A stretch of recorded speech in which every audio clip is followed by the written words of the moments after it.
মানে সরকারের এমন সিদ্ধান্ত আমি আসলে এটা মানতে পারলাম না ভাই। মানে থাকে না যে পাশের দেশ কি মনে করবে সেইটা নিয়ে আপনাদের এতই যদি মানে চিন্তা করতে হয়, তো তাহলে আপনারা কি আসলে নিরপেক্ষভাবে রাষ্ট্র চালানোর মতন সক্ষমতা রাখেন?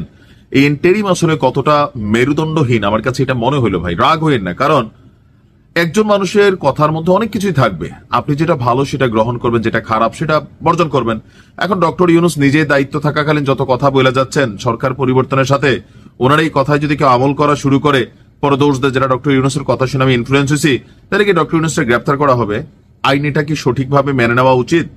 যদি তাই না হয় তাহলে ডাক্তার জাকির নায়েকের বাংলাদেশে আসা নিয়ে ভারতের যে আহ্বান সরকারের প্রতি, যে ডাক্তার জাকির নায়েক যদি বাংলাদেশে আসে তাহলে ভারত এবং বাংলাদেশের মধ্যে যে প্রত্যর্পণ চুক্তি আছে সেই চুক্তি অনুযায়ী ডাক্তার জাকির নায়েককে গ্রেপ্তার করে ভারতের হাতে তুলে দিতে হবে, বা এটা ঢাকার প্রতি আহ্বান ছিল। আমরা ভাবছিলাম সরকার নাড়াচাড়া দিবে, এমনকি মুখে মুখে দিনরাত যেমন ভারত নিয়ে জফনা তোলে, কিন্তু এখন তো হিসাবে জাকির নায়েক ইস্যুতে উল্টা দেখি ভারতের গলার আওয়াজই সরকার নিজের মুখ দিয়ে বের করলো। আপনি দেখেন আজকে আমাদের ডাক্তার জাকির নায়েকের সম্ভাব্য বাংলাদেশ সফর, যেটা 28শে নভেম্বর হওয়ার কথা, তো এটা নিয়ে ভারতের পররাষ্ট্র মন্ত্রণালয়ের যে মন্তব্য ছিল বাংলাদেশ কি ভাবছে, আমরা ভাবছিলাম মেরুদণ্ডটা সোজা করে বলবে যে না, জাকির নায়েক আসবে, বাংলাদেশ হাসবে, মানুষ তার কথা শুনবে, তার কথার মধ্যে যেগুলো নেগেটিভিটি আছে প্রয়োজনে দুই একটা বক্তব্য ওনাকে দেওয়া হবে যে আপনি এই ধরনের কথা বলবেন না। কিন্তু আজকে পররাষ্ট্র মন্ত্রণালয়ের মুখপাত্র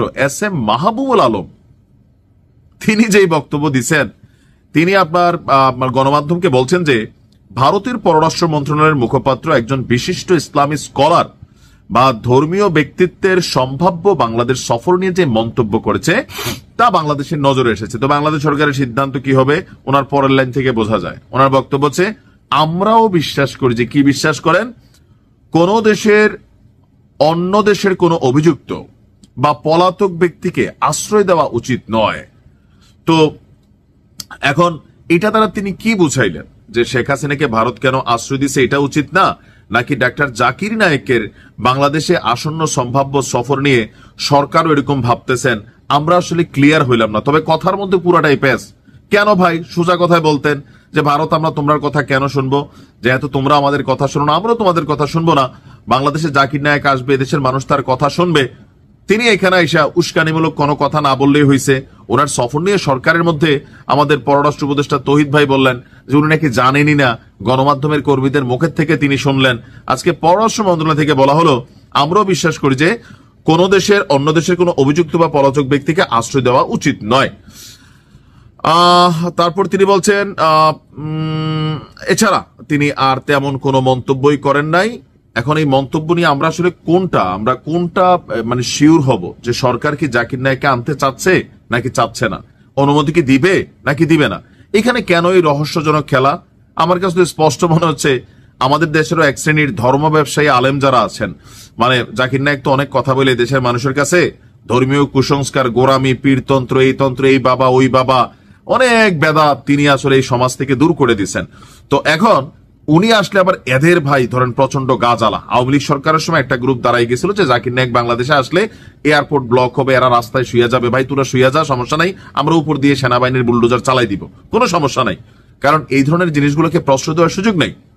জাকির নায়েকের বক্তব্যে যদি কোনো সংঘর্ষ থাকে তাহলে সেটা আমরা আনার সময় যারা আয়োজক কমিটি আছে তারা এটাকে শুধরায় বলবে যে ভাই দেখেন এই কথা বলেন না, যেহেতু আপনার উপর একটা ক্লেম আছে। কিন্তু উনাকে কি আসতে দিবে নাকি দিবে না? পাল্টাপাল্টি বক্তব্য যে পলাতক ব্যক্তিকে আশ্রয় দেওয়া ঠিক আছে, শেখ হাসিনাকে আশ্রয় দেওয়া উচিত মনে করেন না, সেটা তো ভারত করতেছেই। তা আমরা কি করতেছি? জাকির নায়েকের ব্যাপারে কেন স্পষ্ট অ্যান্সার আপনারা দিচ্ছেন না? মানে কোনটা বুঝাইতে চাচ্ছেন?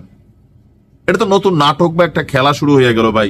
আর এই খেলার মূল বক্তব্য হচ্ছে কি আমাদের মেরুদণ্ডে জোর নাই। যদি মেরুদণ্ডে জোরই থাকতো তাহলে আমাদের গলার আওয়াজটা অন্যরকম থাকতো। আওয়ামী লীগ ইস্যুতে যেমন গলার আওয়াজ একদম টনটন করে, তো এরকম ক্ষেত্রে কেন টনটন করে না? সমস্যাটা কি আপনাদের? জাকির নায়েককে বাংলাদেশে আসতে দিতে হবে।